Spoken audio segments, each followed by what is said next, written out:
Assalamualaikum warahmatullahi wabarakatuh. Kami kali ini akan mempresentasikan chapter 11 di paket. Untuk itu, saya sendiri dengan Albert Satrio Nugroho. Saya Muhammad Raid Salim Safidin. Saya Reza Aurelia Saputri. Saya Ilana Dianti. Dan pada materi pertama akan dipandu oleh rekan saya. Oke, di sini pada bagian pertama itu ada IPv4 address structure, yang dimana alamat IPv4 itu terdiri dari 32 bit, yang dimana dari dua bagian utamanya itu ada network portion, network jaringan, lalu juga ada host ya. Yang dimana di sini network portion itu mengidentifikasi jaringan spesifik perangkat dalam satu jaringan yang harus memiliki bagian ini yang sama. Lalu ada host portion yang dimana mengidentifikasi perangkat secara unik dalam jaringan tersebut. Lalu ada subnet mask yang dimana sebagai kacamata bagi perangkat untuk membedakan porsi network dan juga host. Nah, lalu masuk ke prefix length yang dimana cara ringkas menulis subnet mask. Contohnya /24 berarti 24 bit pertama adalah porsi network sama dengan 255.255.255.0. Lalu yang terakhir ada logical n, yang dimana proses yang dilakukan perangkat untuk menentukan alamat jaringan mereka sendiri dengan membandingkan IP dan subnet mask secara bit per bit. Lanjut. Selanjutnya di sini pada subbab 12.2 yaitu unicast. Unicast adalah komunikasi one to one atau satu ke satu orang ataupun satu ke satu titik. Cara kerjanya adalah paket data dikirim dari satu perangkat sumber atau source langsung ke satu perangkat tujuan yang spesifik menggunakan alamat IP unik perangkat tersebut. Perangkat lain dalam jaringan yang sama akan mengabaikan paket ini karena IP tujuan tidak cocok. Contohnya saat kita melakukan browsing web dalam HTTP atau HTTPS, mengirimkan email atau mengunduh file dari server. Yang itu ada broadcast. Broadcast adalah koneksi one to all atau satu ke semua orang. Dari satu orang, dia dapat mengirimkan ke banyak orang ataupun source ataupun yang bisa disebut dengan destination. Cara kerjanya satu perangkat pengiriman paket data ke seluruh perangkat yang berada di dalam satu jaringan lokal yang sama. Broadcast domain alamat IP tujuannya yang digunakan adalah alamat khusus, contohnya misalkan 255, 255, 255 dan 255. Perlu dicatat atau di note, router secara default tidak akan meneruskan paket broadcast ini ke jaringan luar. Contoh nyatanya digunakan oleh protokol DHCP Discover saat komputer baru menyala dan meminta alamat IP secara otomatis ke server atau ARP request untuk mencari alamat fisik MAC address perangkat lainnya. Lalu yang ketiga di sini akan masuk ke multicast. Multicast adalah komunikasi one to many atau satu kelompok tertentu. Cara kerja metode ini berada di tengah-tengah daripada pengiriman data berulang kali ke banyak orang yang mengganggu semua orang. Pengiriman hanya mengirim satu paket ke alamat IP grup khusus. Hanya perangkat yang sudah terdaftar atau bergabung dalam kurung bisa disebut dengan subscribe ke grup tersebut yang akan menerima datanya. Alamat IP menggunakan rentan kelas D 224.0.0 sampai 239.255.255.255. Contoh nyatanya layanan video streaming langsung, video conference atau komunikasi antara router menggunakan protokol seperti OSPF. Sekian yang dapat saya sampaikan, akan dilanjut oleh rekan saya.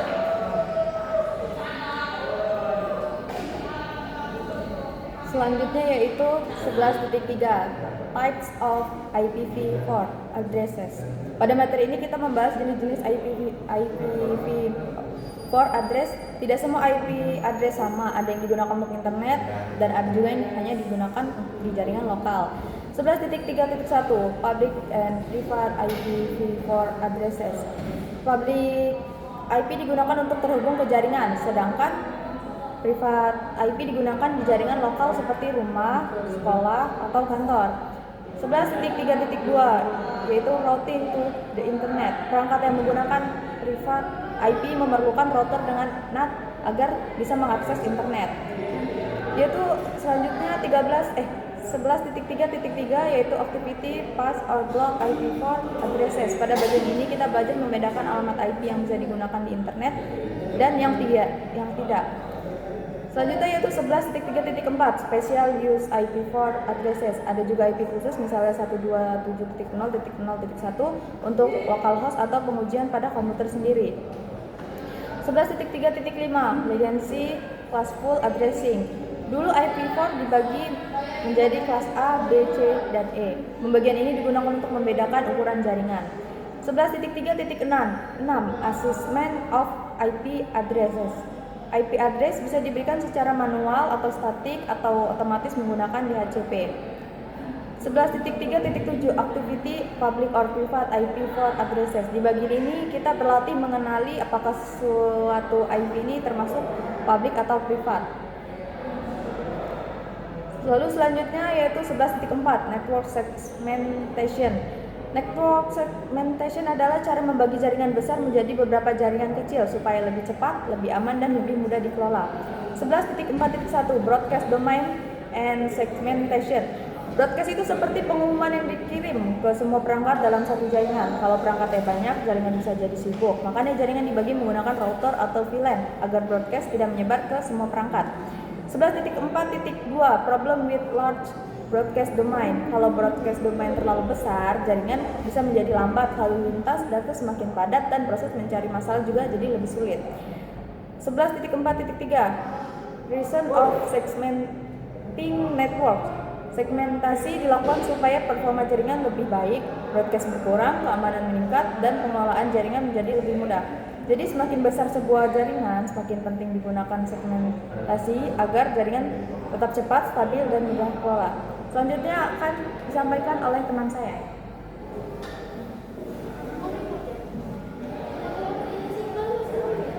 Oke, selanjutnya kita akan masuk ke 11.5. Di 11.5 itu ada subnet IP versi 4 network. Kita langsung masuk ke 11.5.1 subnet octave body, yaitu subnetting adalah proses pembagian satu jaringan menjadi beberapa subnet yang lebih kecil. Tujuan untuk menghemat alamat IP, mengurangi broadcast, dan meningkatkan keamanan dan mempermudah pengelolaan jaringan. Subnet pada octave boundary terjadi pada prefix 8, 16, dan 24, sehingga diperhitungkan lebih mudah karena berada tepat pada batas 8 bit. Selanjutnya kita akan masuk ke 11.5.2 subnet waiting on octet body, yaitu subnet dilakukan di dalam satu octet menggunakan prefix seperti slice 25, 26, atau 27. Beberapa bit host dipinjam menjadi bit subnet sehingga jumlah subnet bertambah, tetapi jumlah host subnet berkurang. Contohnya jaringan 19.168.1/26 menghasilkan 4 subnet, masing-masing memiliki 62 host. Lanjut kita masuk ke 11.5.3 the subnet mask, yaitu sebuah subnet mask digunakan untuk membedakan network ID dan host IP pada alamat IP versi 4. Dengan subnet mask kita dapat menggunakan network address broadcast serta jumlah host yang tersedia semakin besar. Nilai perfect misalnya slice 27. Semakin banyak subnet yang diperoleh, tetapi semakin sedikit host pada setiap subnet. Jadi kita masuk 11.5.4 subnet within the magic number. Magic number digunakan untuk menentukan batas seperti subnet dengan cepat. Rumus magic number ada 256 ukuran nilai subnet pada octet tertentu. Contohnya 255255519 itu magic number sama dengan 64. Magic number membantu menentukan urutan alamat subnet tanpa menghitung secara biner. So kita masuk ke 11.5.5 paket tracer subnet IP versi 4. Pada praktikum paket tracer dilakukan penerapan subnet dengan langkah-langkah menentukan jumlah subnet host yang dibutuhkan memilih subnet yang sesuai menghitung network mengkonfigurasi alamat pada router dan PC, menguji koneksi penggunaan perintah.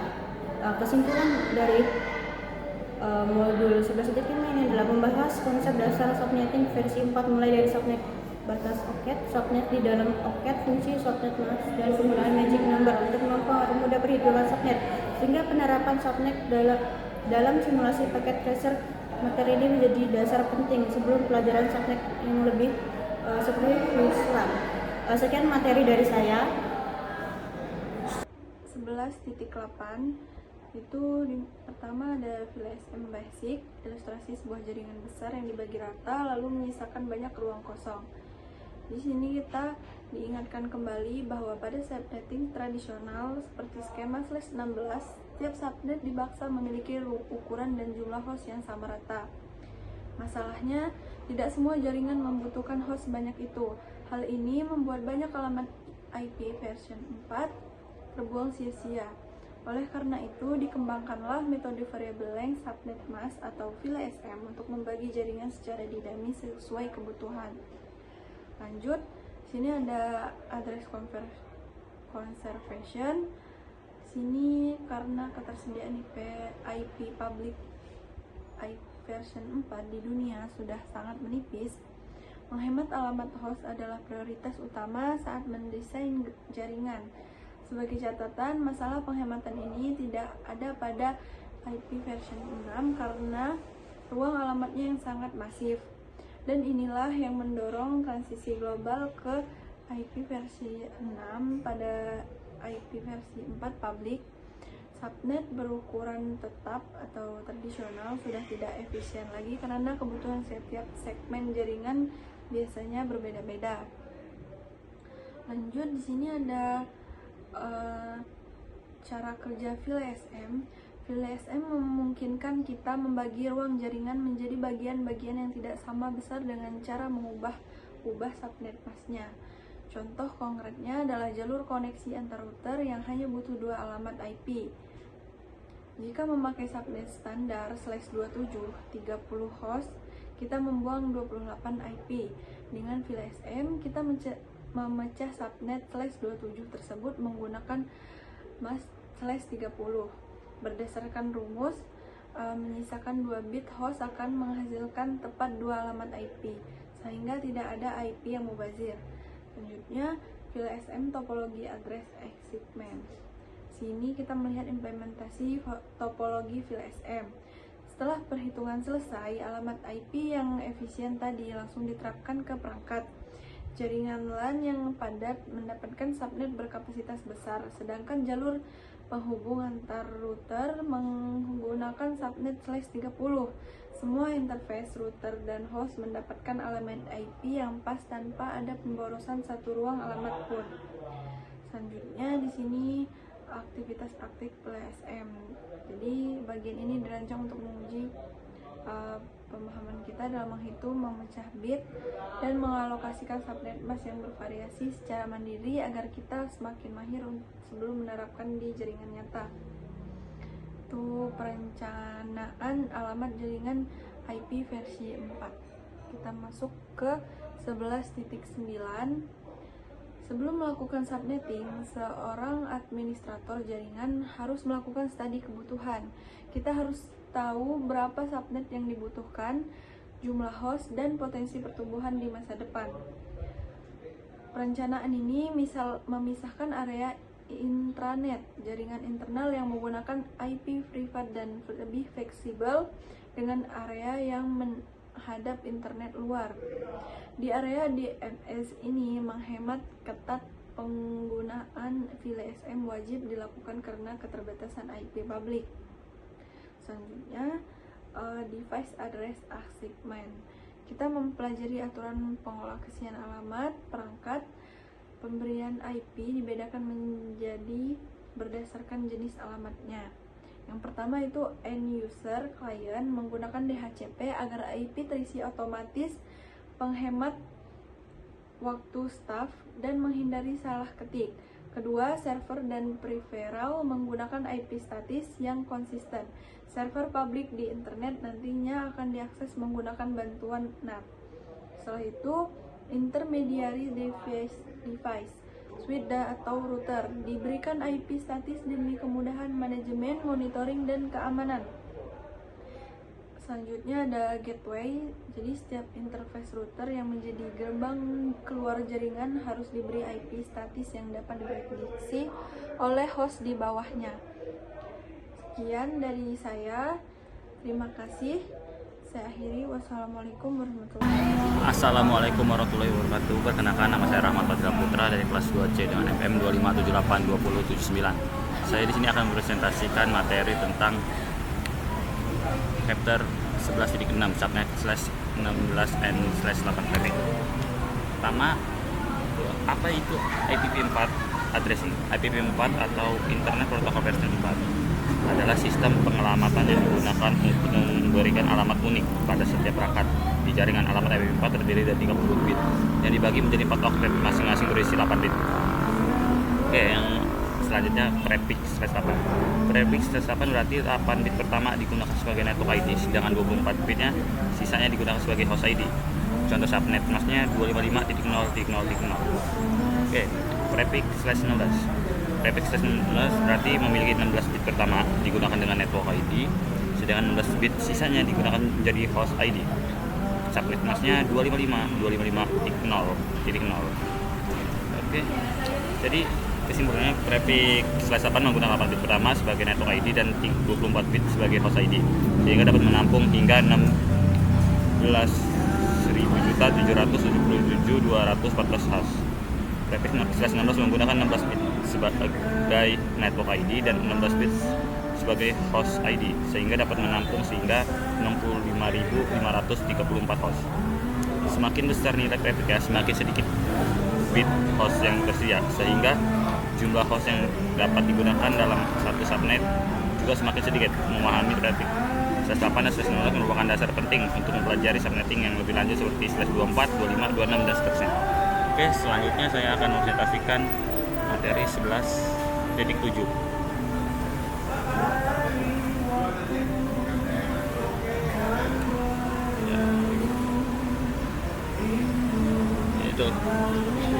Itu subnet to meet requirement. Apa sih subnet to meet requirement? Itu adalah proses membagi sebuah jaringan menjadi beberapa subnet sesuai dengan kebutuhan jumlah host perangkat. Pada setiap jaringan tujuannya adalah agar alamat IP digunakan secara efisien dan tidak banyak yang terbuang. Mengapa perlu subnetting? Misalnya Anda memiliki jaringan 192.168.1.1/24. Jaringan 124 menyediakan 254 host yang digunakan, namun jika hanya ada 20 komputer dalam satu ruangan memberikan satu jaringan 124, berarti masih ada sekitar 234 alamat IP yang tidak terpakai. Hal ini kurang efisien. Dengan subnetting, jaringan besar dapat dibagi menjadi beberapa jaringan kecil yang sesuai dengan kebutuhan masing-masing. Oke, sekian presentasi dari saya. Lebih dan kurang saya mohon maaf. Wassalamualaikum warahmatullahi wabarakatuh. Mungkin sekian yang dapat kami paparkan pada presentasi chapter. Mungkin sekian yang dapat kami paparkan pada chapter 11 ini. Untuk mohon maaf untuk salah kata dan kekurangannya, kami ucapkan terima kasih. Wassalamualaikum warahmatullahi wabarakatuh.